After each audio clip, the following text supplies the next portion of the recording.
Coming to you live from the San Francisco Bay Area. It's time for Zig in the Zone with Ralph Zig Tycho.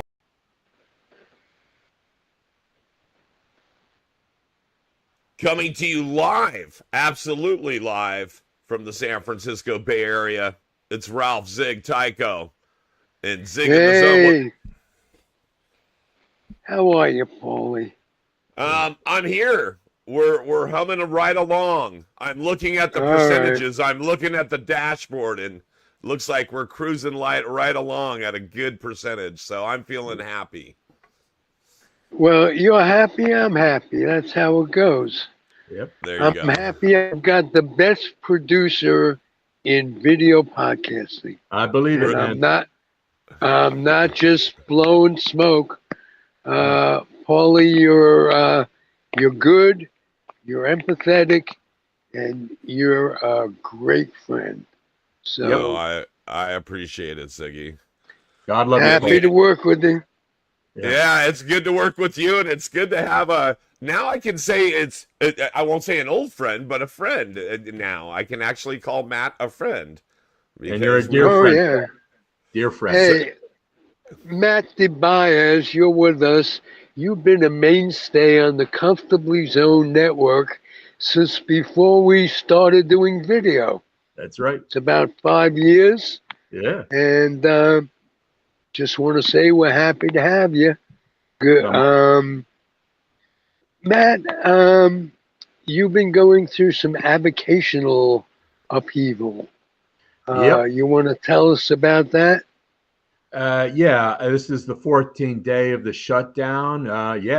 14 days. I am presently furloughed, but not fired like the poor souls, the past few days who have been, officially laid off. I mean, furloughed, so technically I'm alive, if you can call that being alive and all that. They haven't killed me yet, but who knows, man? Who knows, You still get your benefits, like your health insurance? Well, technically, yeah, but my last paycheck, which was last Friday, was just a partial one. It's only 7 out of 10 possible work days and all that. And that's going to be the last money until they end this bloody shutdown, my dear Ralph. So now we wait and wait and wait. Well, I wish you and the rest of the populace well, because we're all in the position that we've never been in before. We've got a deranged nutcase, and all I can say is, Jesus, take the wheel.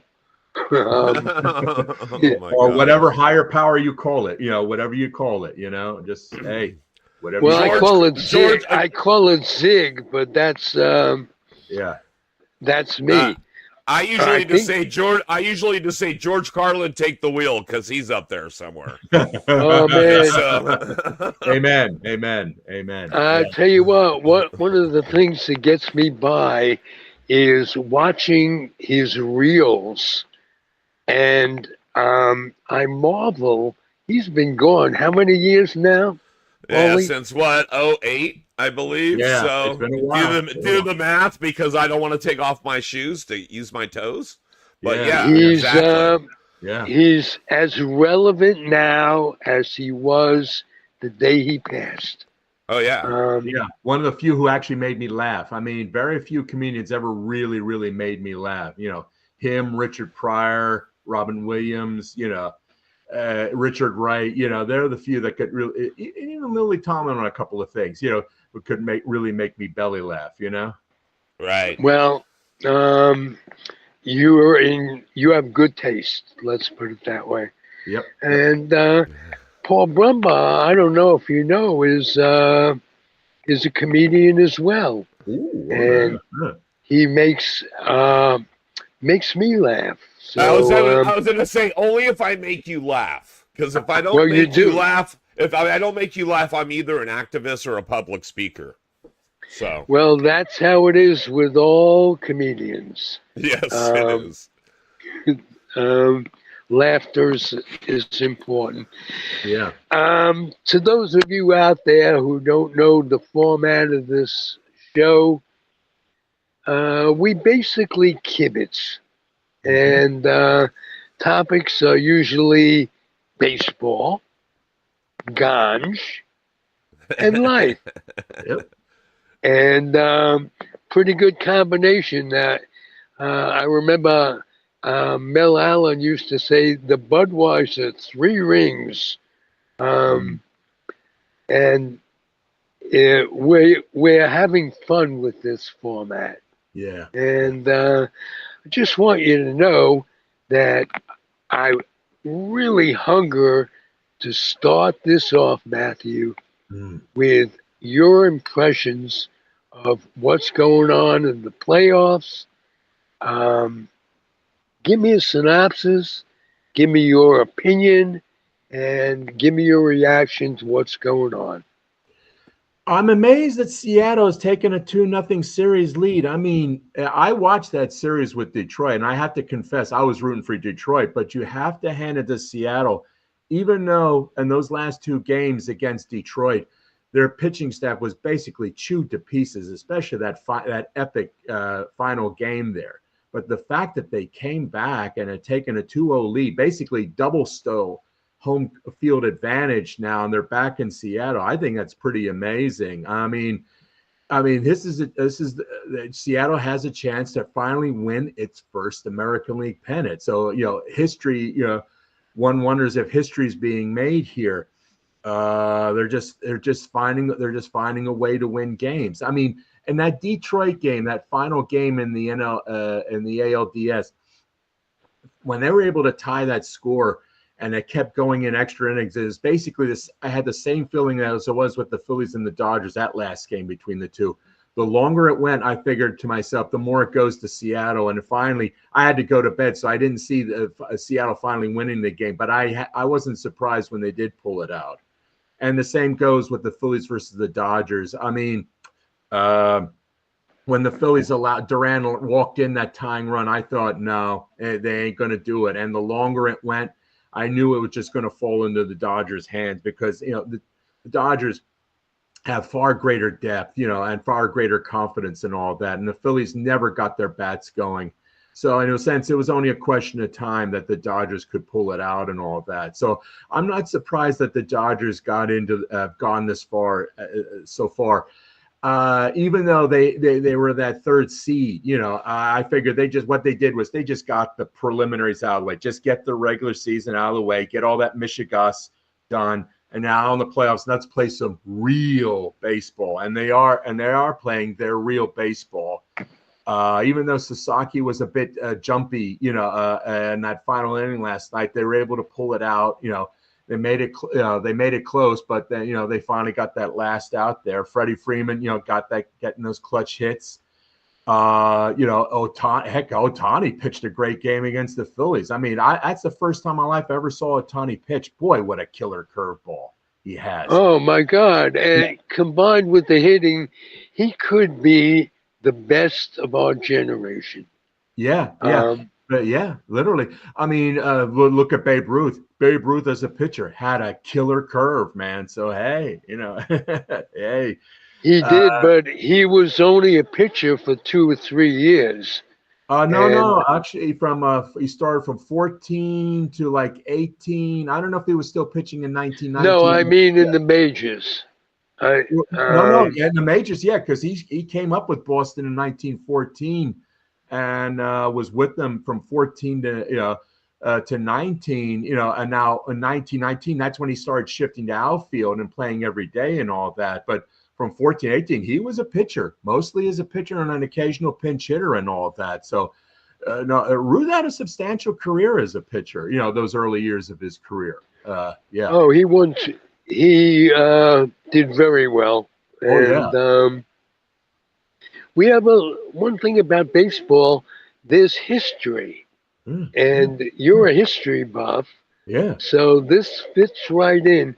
Do you find yourself when talking about baseball and history to compare it to what was going on in the world that they were playing in? For instance, Babe Ruth, Ty Cobb spent a lot of time playing in the Depression.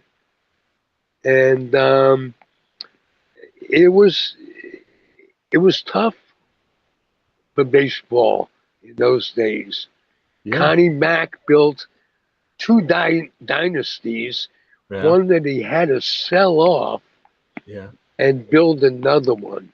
Yeah. So And then he sold that one off, and he could have built a third one if he had been willing to sign African American players, which he didn't do. He could have, he should have, right, but he didn't do that. But he could have built that third dynasty, but no. I mean, the A's yeah, did not racially integrate till it was at 53. Not even then. It was just someone making a couple appearances. It was not a significant integration like Jackie Robinson or Monty Irvin or whatever in that sense. Yeah. right. And get this, the Boston Red Sox did not integrate Yeah. till 1959. Yeah. For Christ's sake. Yeah. Yeah. Yorkie was an incredible racist. Cronin was a racist, Yeah. and their number one advisor, Pinky Higgins, Yeah. what a nickname, huh? Yeah. Was like his bosses, Yeah. a racist. Yeah. No Yeah. excuse for that. Yorkie should be pulled out of the Hall of Fame. The only thing redeeming about Yorkie was the Jimmy Fund, Yeah. one of the best charities Mhm. and longest lasting charities in history. Yeah. So anyway, I'll tell you one of the great what ifs in baseball history, because the Red Sox gave Jackie Robinson a tryout. It wasn't a real tryout. It was more like a token tryout in 45. If they had done the right thing and signed Jackie, in other words, did the right thing, guess what? The curse of the Bambino probably would have been destroyed long before, because you put Jackie in the 46 World Series. Quite possibly they beat the Cardinals because they came this close to beating the Cardinals in 46. You put Jackie with the Red Sox in 48 in that one-game playoff. Maybe there wouldn't have been a one-game playoff because Boston probably would have stolen a lot more wins with Jackie there. And what about 49? Had a first place last two games of the season. All they had to do was win one of those two, and they would have won the pennant. If Jackie's there, how much of a difference could that have made? Right? except Yeah. that Jackie never could have been Jackie Robinson without Brooklyn. Yeah. Yeah. Brooklyn was the only city he could have played in. Yeah. Boston was incredibly racist. Yeah. Bill Russell was As I was going to say, Bill Russell. Yeah. When he was at the height, Bill Russell, of his playing career, yeah, people broke into his home in Boston, and literally defecated on his bed. Yeah. So, and he was in the process of leading them to 11 championships. Yeah. Bill Russell said, I would rather be a bum on the street than the mayor of Boston. That's right. Yeah. And and when they hung his emblem from the rafters of the Boston Garden, it was not a public ceremony. It was held in private, just Red and his old teammates were there when they erected. He did not want a public ceremony at all when they hung his jersey from the rafters there. Seriously, I read that. He didn't think the fans deserved it. Yeah. That's pretty much the bottom line. Yeah. Seriously, the stuff that I learned from you guys when we talk, I wow, really? Yeah. I mean, but if Boston had signed Jackie, then I might have opened up the way to Willie Mays, because the Red Sox had a shot at Mays. They had Willie in camp. Yeah. Can you imagine and they didn't sign him? Yeah, imagine Robinson and Mays with the Bo Sox. Imagine Mays in center field and Teddy Ball game and left. You picture that. Well, as a Giant fan, that wouldn't have thrilled me. But life could change at any moment Yeah, on those things. that's right. Yeah, History could, one event yeah, could change history. that's right. And that, I'll give myself credit for the segue that I just came up with. Yeah, I'll ask Paulie and you, Matthew, yeah. what event, what life event, besides Trump dying, could could turn history around from it going from all losing our democracy, uh, the spirit of the country, um, everything it stands for. I was thinking today about the Statue of Liberty. They should give it back to Paris, to I France. know. I know. We don't deserve it. Yeah. Go ahead, bro. Yeah, go ahead. No, I'm just saying Yeah. it's horrible. And let me start with Paulie.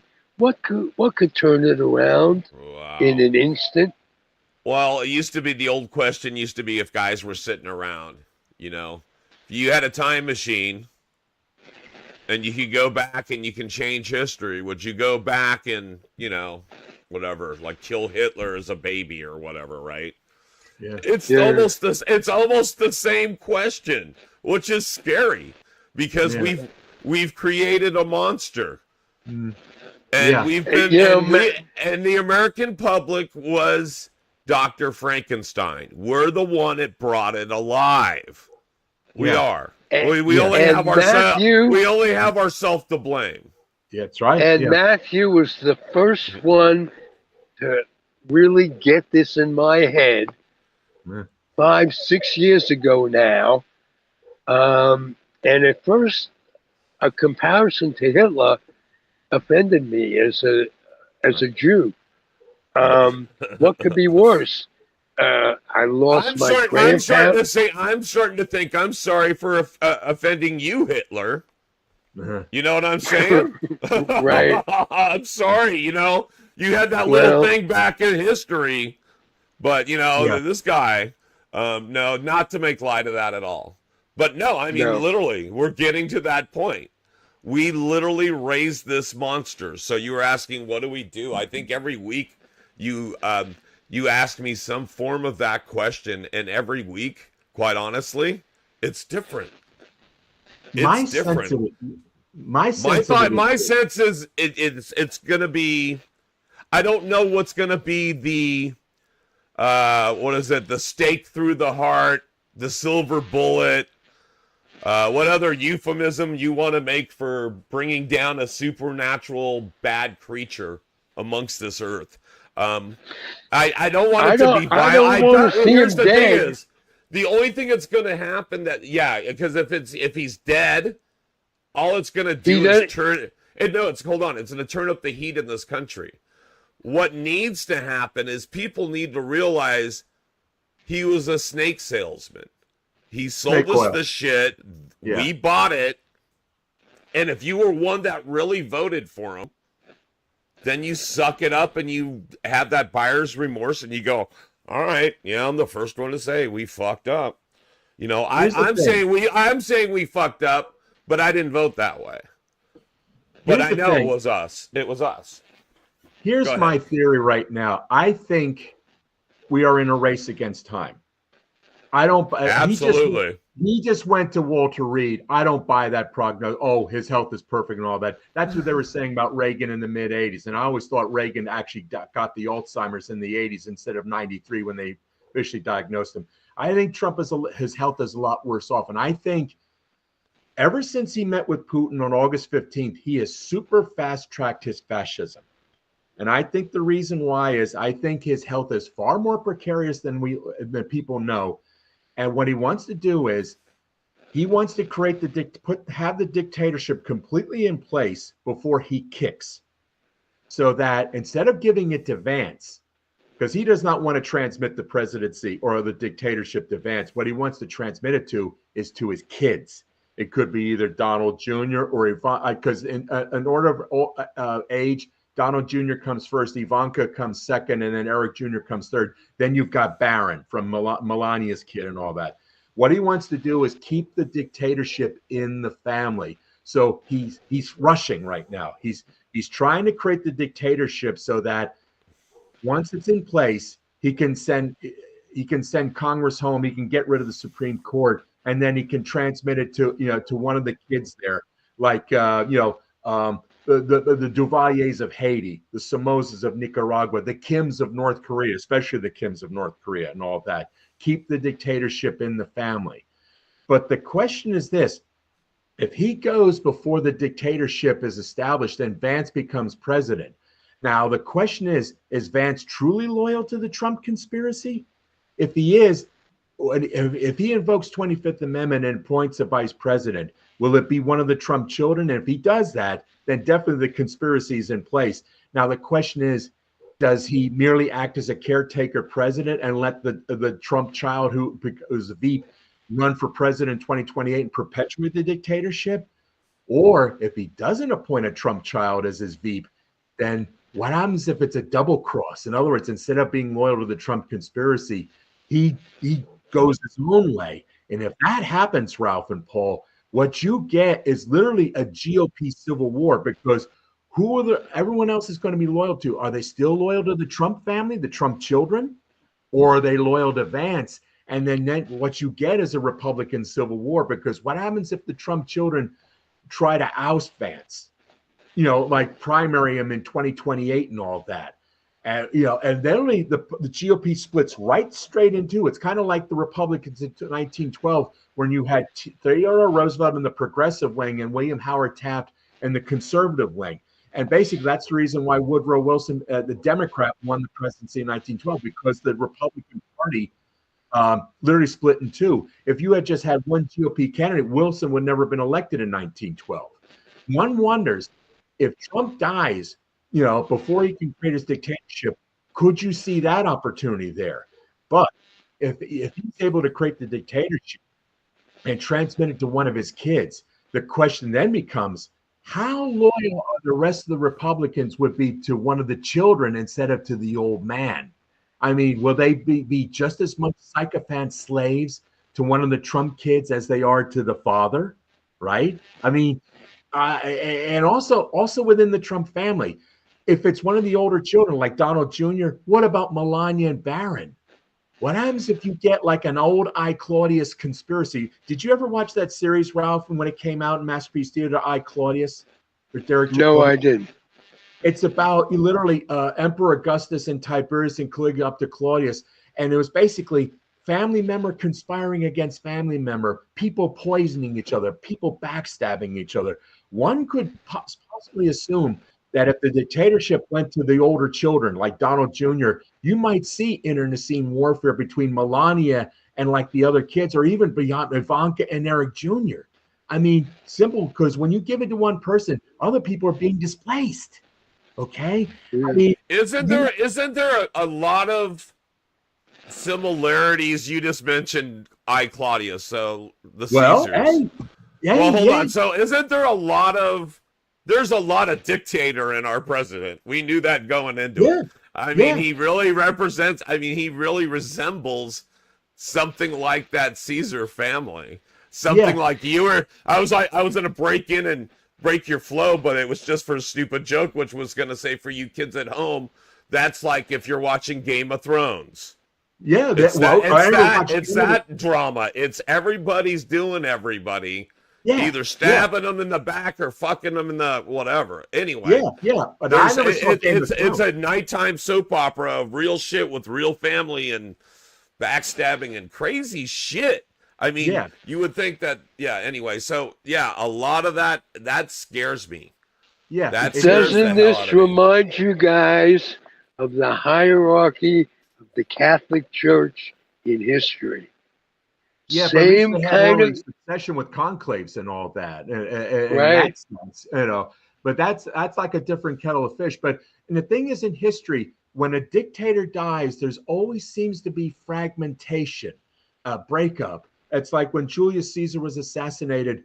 For 13 years, Mark Antony and Octavian went at each other's throats until finally Octavian beat Mark Antony in 31 BC and became the first Roman emperor. When Stalin died, it took Khrushchev 2 years before finally he consolidated his power and authority.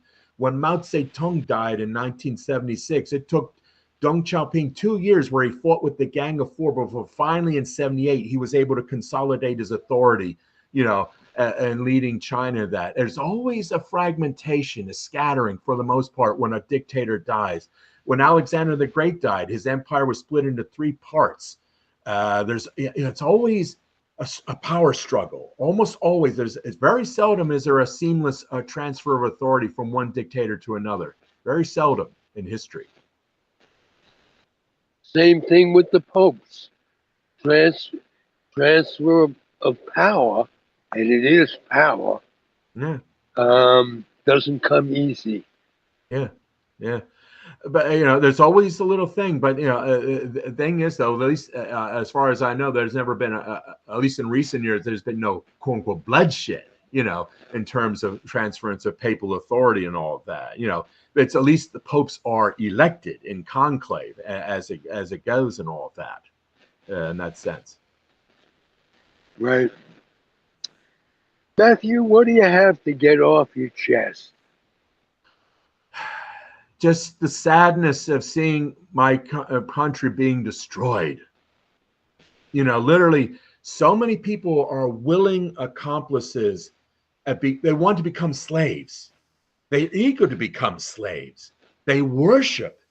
The fact that you're worshiping this, and they do worship, Ralph. We talked about this before. They really think he's Christ.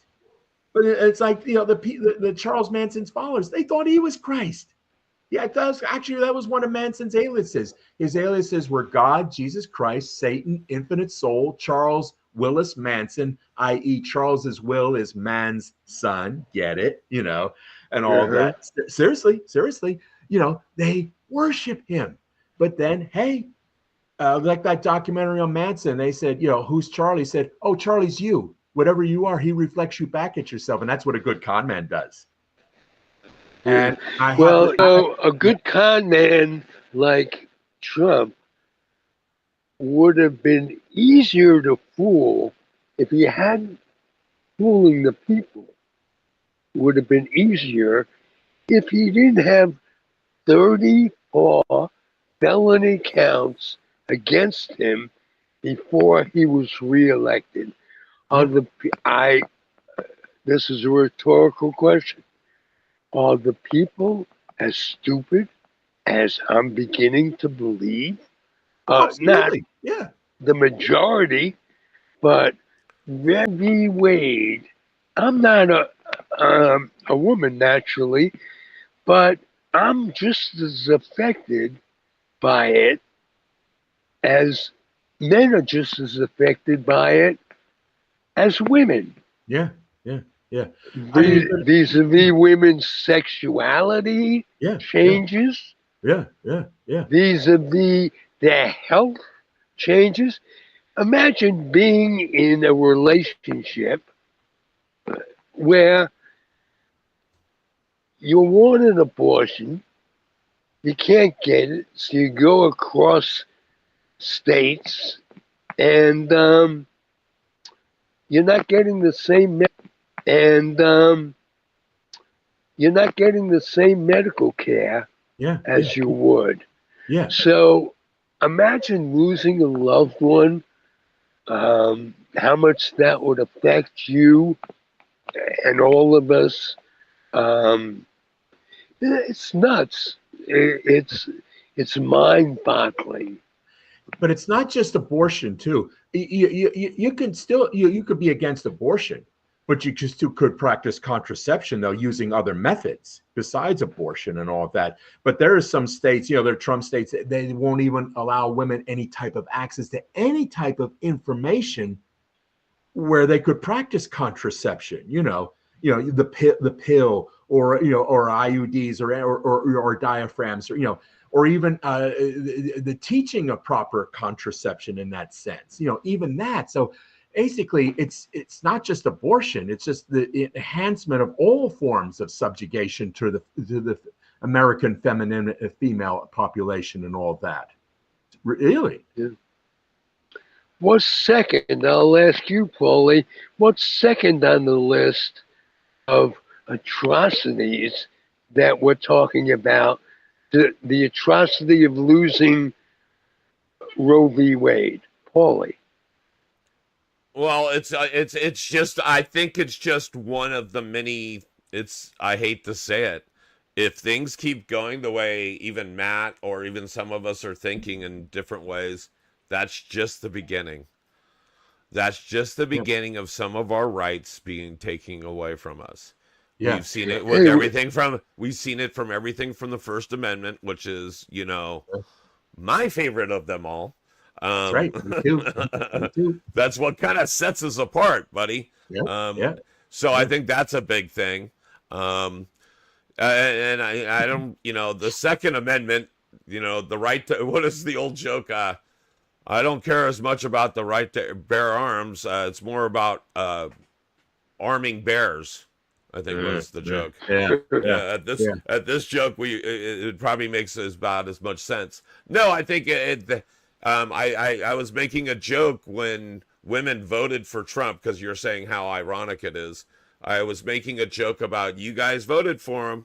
Now he's taken that right. But don't worry, you won't even have the next election because he's coming for your voting rights too, ladies. Yeah, I don't even think there's going to be election. I mean, I think what happened at this point, he's coming for all of ours, right? Yeah. Yes. I mean, we're going to have some off-year elections, in a few weeks, about 3 weeks from now. They're going to have some off-years because, New Jersey's having a gubernatorial thing and Virginia's having a gubernatorial thing. Let's say they both go Democratic. I think that's going to enhance Trump's desire to make sure there are no midterm elections next year, especially if the economy starts to tank. The longer the shutdown goes, it's going to actually affect the economy and all that. But if the economy starts to tank, the tariffs, you've got a lean Christmas, that's going to enhance it even more. My guess is by July 4th, if he's not stopped somehow, by natural causes or whatever, I figure by July 4th, 2026, what he does is he proclaims the Fourth Reich. Well, I was thinking he was going to start a war, and if he starts a war, he could say that there's no elections. Well, I think he's fomenting a war here in America. When you're sending National Guardsmen there, you want to start something. That's provocation. That's not maintaining law and order. No, you are provoking. Right. Especially you're sending Texas National Guardsmen to Chicago. Basically, you're sending Confederate troops to maintain law and order in a Union city. Oh, come on, man. Hey, superseding what the courts are deciding. Yeah. So when does that get stopped? In other words, when does the Supreme Court come to its senses? They won't. No. I'm sorry, Ralph. When they gave him immunity, to me, that was the crossing of the Rubicon. When you sell your soul to the devil, you can't unsell it. It's over. In a sense, it's over. They sold their souls. If they pull back right now, guess what? When the martial law crackdown comes, he'll execute them all anyway. He'll kill them all. In that sense, if they start regrowing a pair, and standing against them, he'll wipe them out. Because remember, on January 6, 2021, someone planted pipe bombs outside the Supreme Court building, and they never caught that guy. They never caught the guy who planted those pipe bombs. So it wasn't just Congress. He was going after the courts too. So, and hey, dictators don't need a Supreme Court, man. So that's why they're kowtowing to him, because they're praying that, those 6 Republicans there on the court, they can keep their position and their little perks and privileges. But, Well, I have some hope that October or November 18th, when when This no going more Saturday, king. yeah, you got. But here's the thing, Ralph. I posted this a few days yesterday on Facebook. I hope there's a massive turnout, but keep your eyes on the Trump states where they're having no kings rallies in cities in Trump states. Don't be surprised if he starts using his vigilantes do things like either shooting or ramming their trucks and cars through the crowds there. It wouldn't surprise me if you start seeing Trump vigilante violence, and especially in pro-Trump states. I hope I'm wrong. I hope to God I'm wrong. Yeah. It wouldn't surprise me because this is the first No Kings rally ever since Trump has begun his ratcheting up since mid-August when he started the ratcheting up of the fascism bit. It's going to be very interesting because if he's got troops, I'm wondering. I mean, you're hearing Johnson, you're hearing all the Republicans getting very shrill and hysterical, and I think they're sending little coded messages to his vigilantes there, his Proud Boys, his Oath Keepers, his Klansmen, all those little vigilantes, doing those little things like that guy in Minnesota killing those 2 Minnesota state legislators. That's what they're sending. They're hoping that one of those people, they get their guns or their trucks and they go out there and they do something against the protesters on Saturday. I hope I'm wrong. I hope there's no violence at all. But if something happens, I wouldn't be surprised, man. Wouldn't be surprised. Yeah. I mean, I think Saturday is going to be a real test about how, where this thing is going here. The opposition is going. It's going to be a real test in some ways. Yeah. Okay, before I get too depressed today. Sorry, I mean I'm not sorry, Ralph. I mean, I wish I could. Well, create no, something. it's not certainly not your fault for bringing it out. Yeah. But let's segue to Matthew. How is your latest book coming? The baseball book, Patriarchs of the Dugout, which hopefully through the grace of God, as long as I don't get fired from my job or I don't get sent to a concentration camp, will come out first week of April 2026.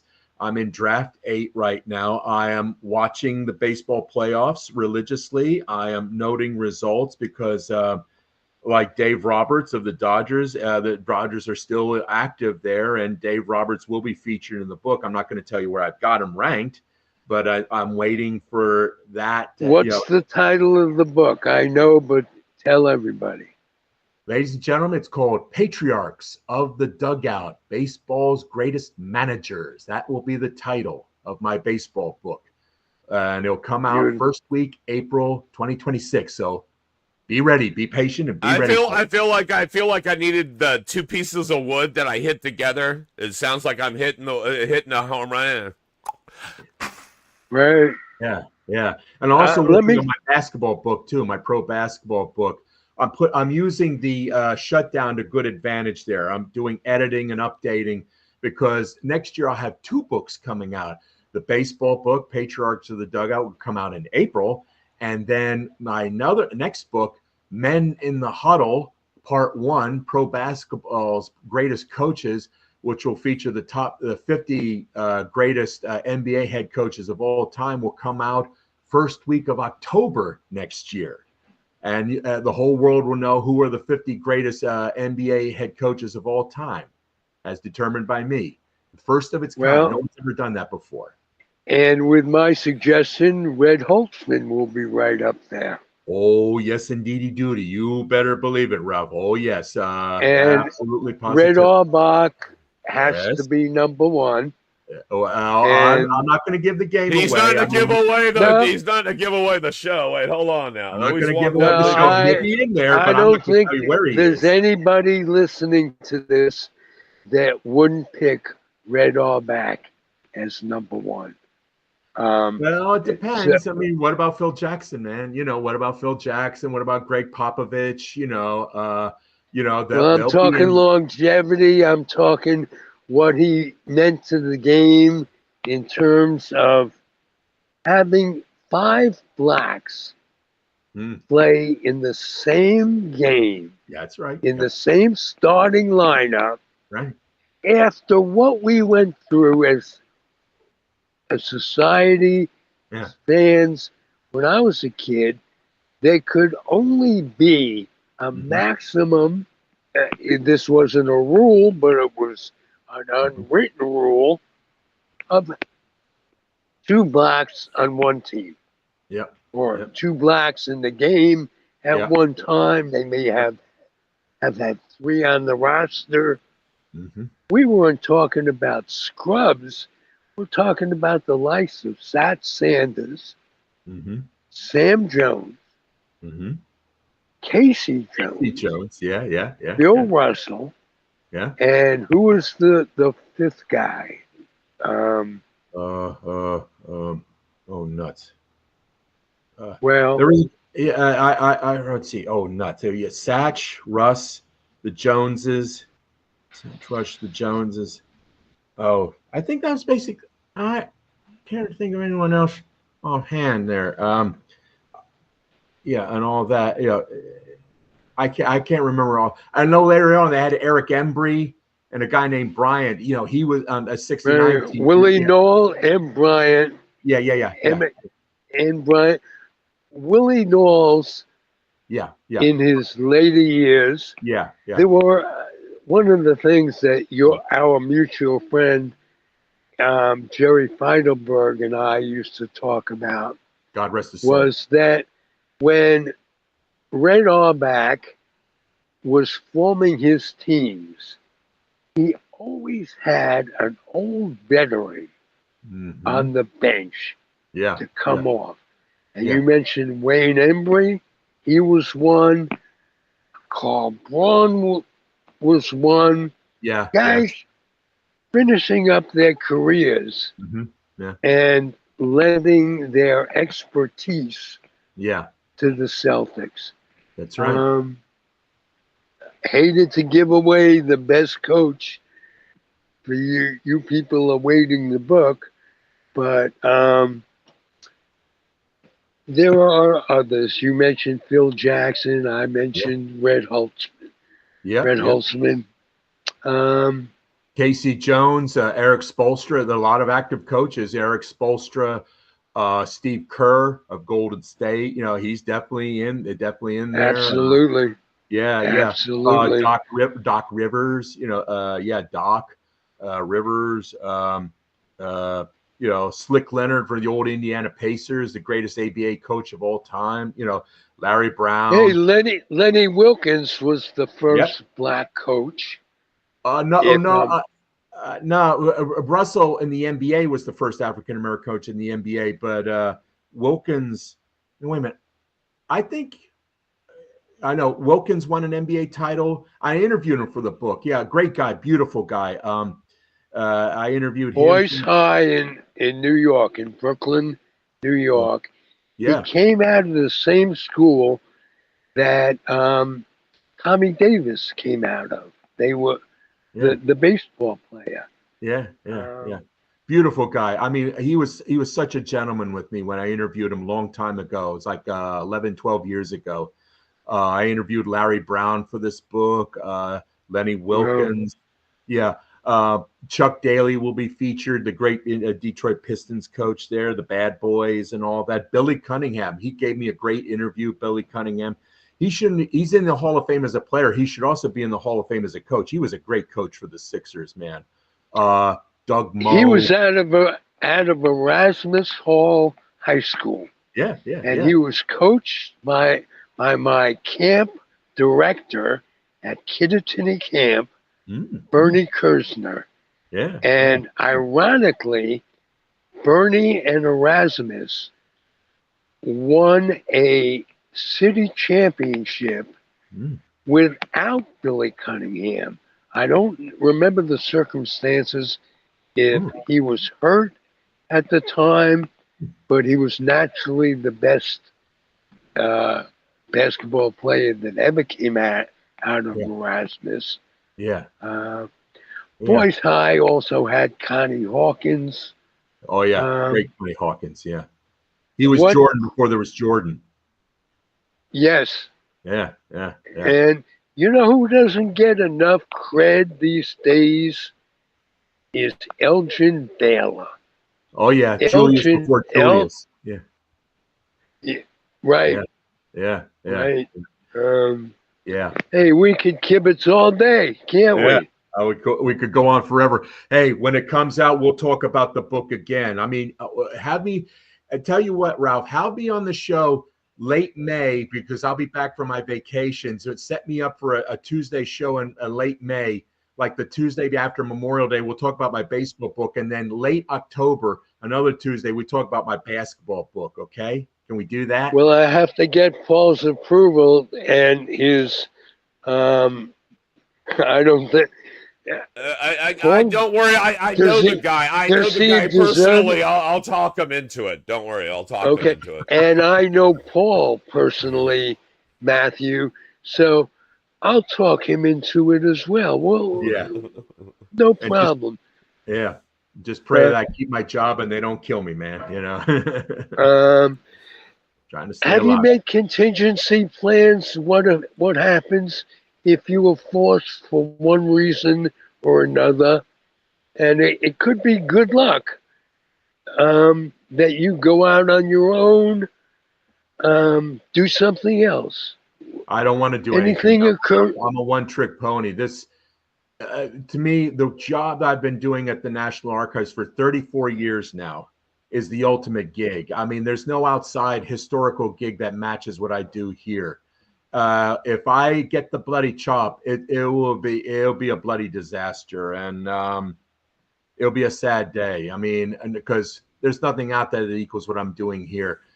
Unless I win the lottery, which which will never happen and all that, even though I play the lotteries, Powerball and Mega Millions. But seriously, I never saw what I did as work. It's always been joy and pleasure, helping people out. And I want to keep helping people out. And I just hope to God I can keep my situation, man. Just so those of you who love to pray, please say a prayer for me, man. Pray for all of me and my colleagues, man, that we can survive this bloody thing. But I think this is going to last till November. That's what they're saying.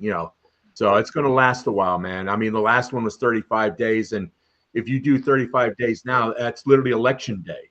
Literally, that's the 35th day would be election day next month and all of that. So who knows, man? I mean, the thing is, this could end.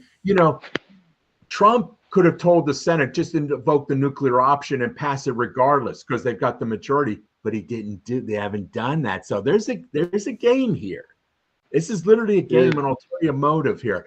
I think it's a loyalty Hey, test. I think the motive is not um, recognizing the new congressperson Yeah, that who too. The can. Epstein files. Yeah, that girl, the Avila woman. Because once That's she's right. sworn in after As 280, long as they're closed right? down, Yeah. they'll make an excuse not to give her the vote Yep. that Yep. could take the Epstein thing to Yeah. its conclusion.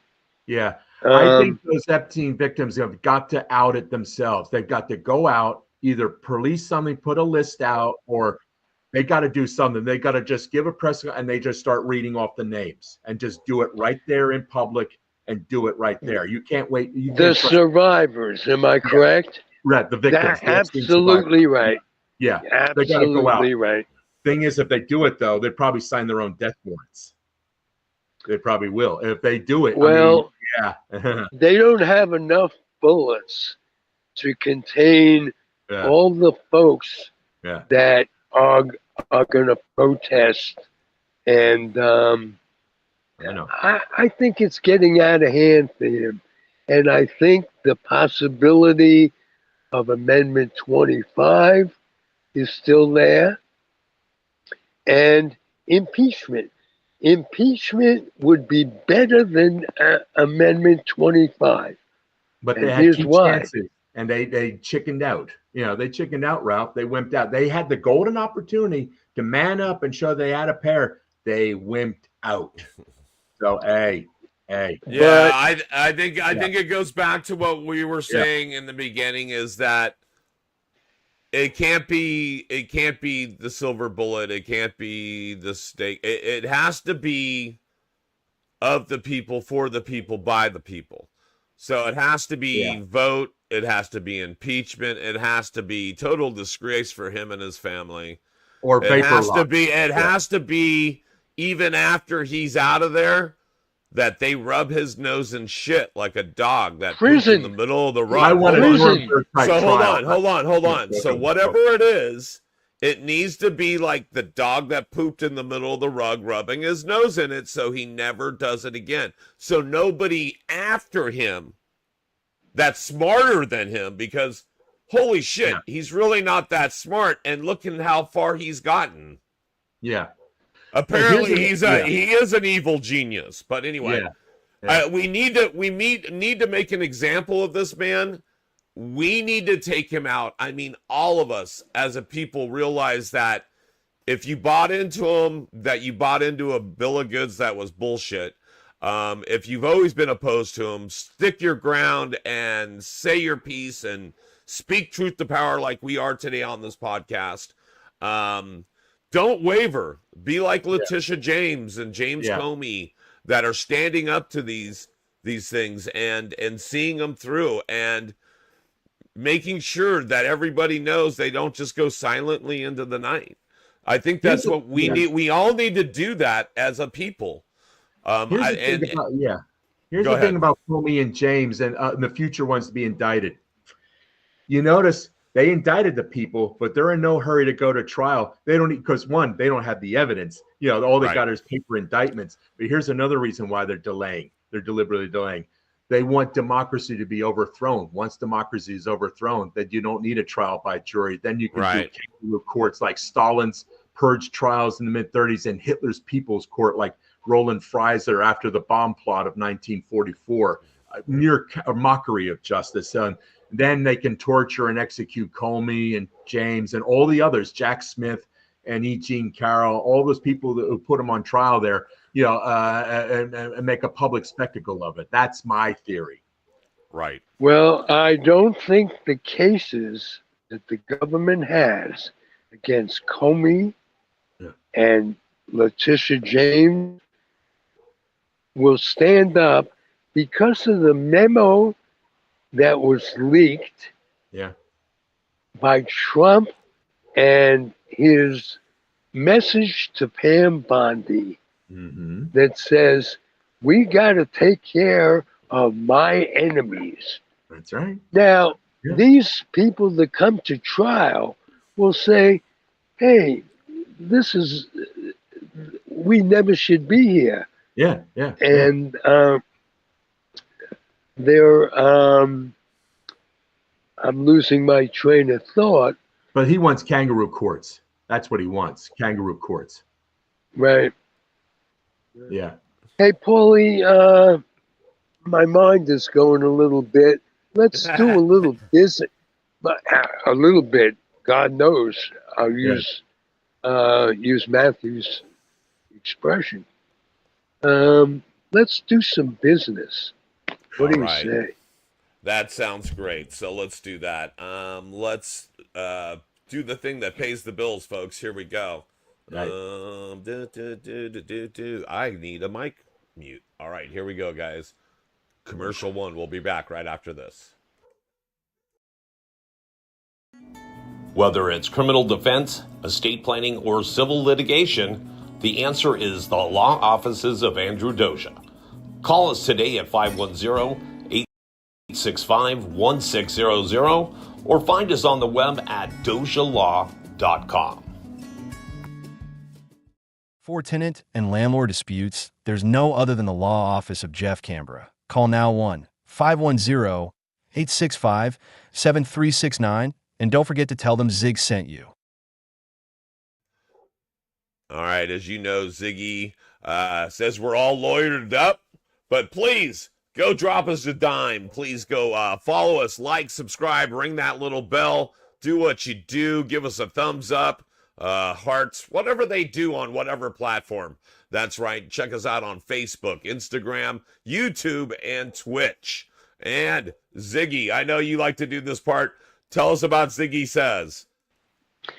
Well, Ziggy says that one of the things that we can do to help the world, especially because government funds to charities are being cut off. It's inordinately important that we teach kids to read and give them some help. The Head Start program, if we can supply them with lightly used or new children's books, just wrap them up and take them to your Head Start program. Don't make a big thing of it. But if everybody listening does that, we will instill a passion that we haven't known what kids are going to respond to. So books are the things that got me into baseball when I was a kid. And reading is so important. Send those books along to the Head Start program. And we talked about being lawyered up. We have two great attorneys as sponsors. One is Andrew Doza. Andrew Doza is kind of a combines being attorney with being a counselor. And I've known him for 25 years. He's helped me in legal problems. He is a great person. He's here in Alameda. If you need estate problems, criminal law, white collar law, getting your affairs in order, see Andrew. And if specifically, if you have a tenant landlord dispute, no matter which side you're on, call Jeff Canberra. He's been doing it for 20 years, and he does it with a sense of compromise. And that's all you could ask for. We have two wonderful people as sponsors. And especially if you're in Alameda, give them a call. Either one of them. I would suggest, you know the expression, get your affairs in order, the doctors say when you're terminally ill or really need the help. That at that point it's too late. You're sick. You're not going to go get your affairs in order.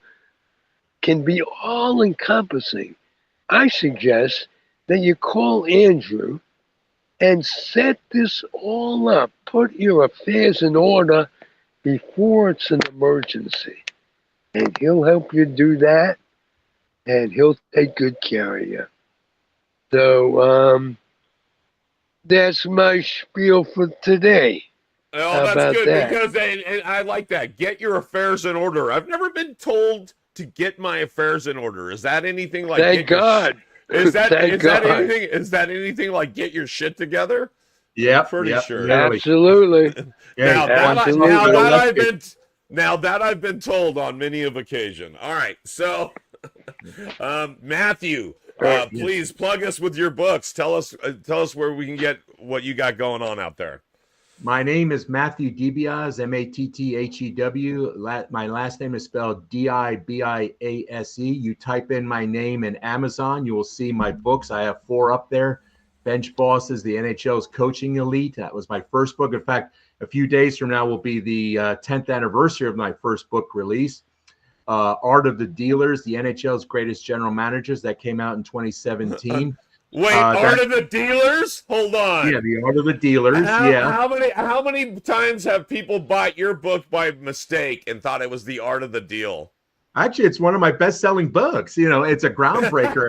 I rated the 50 greatest NHL general managers. I mean, it's the first of its kind. Imagine if someone had done the same thing for baseball or football or basketball Right. or something like that. Right. My third book, Lords of the Gridiron, College Football's Greatest Coaches, came out in 2019. And then my latest book, which Lords of the Gridiron 2, Pro Football's Greatest Coaches, came out in 2022. They're up there on Amazon. Go out and get them, ladies and gentlemen. You can get it either in paperback or in Kindle.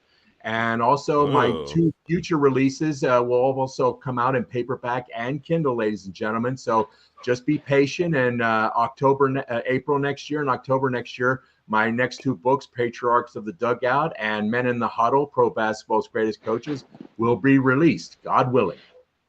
All right. Yes, God willing. Matthew, can you tell me who influenced you as a kid to become what you are today? Give credit. Was it your love father? of history. Like historians, Bruce Catton for the Civil War, Will and Ariel Durant, their history of civilization, Stephen Ambrose, late Dave Halberstam, in terms of writing. Also in terms of writing, John Lennon, Jim Morrison, Bob Dylan, Mick and Keith, writing songs. And I before I started writing sports books, I was writing song lyrics and poetry. T.S. Eliot, Lord Byron, Shelley, Keats. They were influences, inspirations, to help me to write and all that. They were any names? Any real names? Yeah, you want to drop a real name? Yeah, come on now. Yeah, but they helped inspire me, man. Peter Golenbach, a mutual dear friend. I grew up reading his great books, man, and I've always loved his works. I mean, it's just our dear mutual friend Peter Golenbach, Jane Levy, who just came out with her latest book on baseball. Great, magnificent author. A lot of great sports authors out there who I love very, very much. Okay, Donald Honan. Matthew, it's always a pleasure having you on the show. I love you, man. Love you, Paul. Love you too, man. Hey, stay alive, love you man. too, brother. Be safe, okay? That's it. And good luck with your job, because you're right. It is the dream job. I can totally understand how it was a pleasure to wake up and do that every day. So all of our thoughts are going towards you and getting back to where you need to be. Ziggy, thank you. I appreciate you both. This is what we do, folks. This is what we do every Tuesday from 11 to whenever. That's right. And we've gotten back to streaming live, which makes me happy. Yep. There you go. So you could expect us to be there every Tuesday at 11 a.m. Pacific. And like I say, or like Paulie says, subscribe on the Comfortably Zone channel of YouTube. We have a lot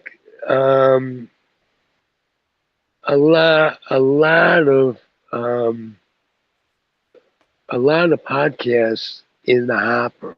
Yeah. Not in the hopper. Hey, I'm out of here. So we have a lot. You're running low on cannabis. You need to smoke something. No. All right.